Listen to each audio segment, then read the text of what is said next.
السلام علیکم ناظرین، آور نیوز میں آپ کو خوش آمدید کہتے ہیں۔ میں ہوں عدنان علی مرتضیٰ۔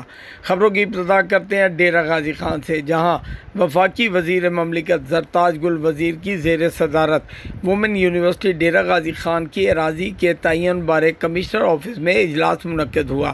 اجلاس میں commissioner doctor Irshad Ahmad, R P O Muhammad Faisal Rana, additional deputy commissioner revenue Ahmad Hasan Ranjha, assistant commissioner Mehdi Maluf, D P O Umar Saeed Malik, vice chancellor Ghazi university doctor Muhammad Tufail, director development Ubaid ur-Rasheed اور متعلقہ افسران نے شرکت کی۔ وومن یونیورسٹی کے لیے طالبات کی آسانی کو مد نظر رکھتے ہوئے ایجوکیشن یونیورسٹی کیمپس اور ملحقہ اراضی کو مختص کرنے کی تجویز دی گئی ہے۔ وزیر مملکت زرتاج گل وزیر نے کہا کہ وومن یونیورسٹی کے لیے شہر کی بہترین لوکیشن کو ملحوظ خاطر رکھا جائے گا، جس سے طالبات کو براہ راست فائدہ پہنچے گا۔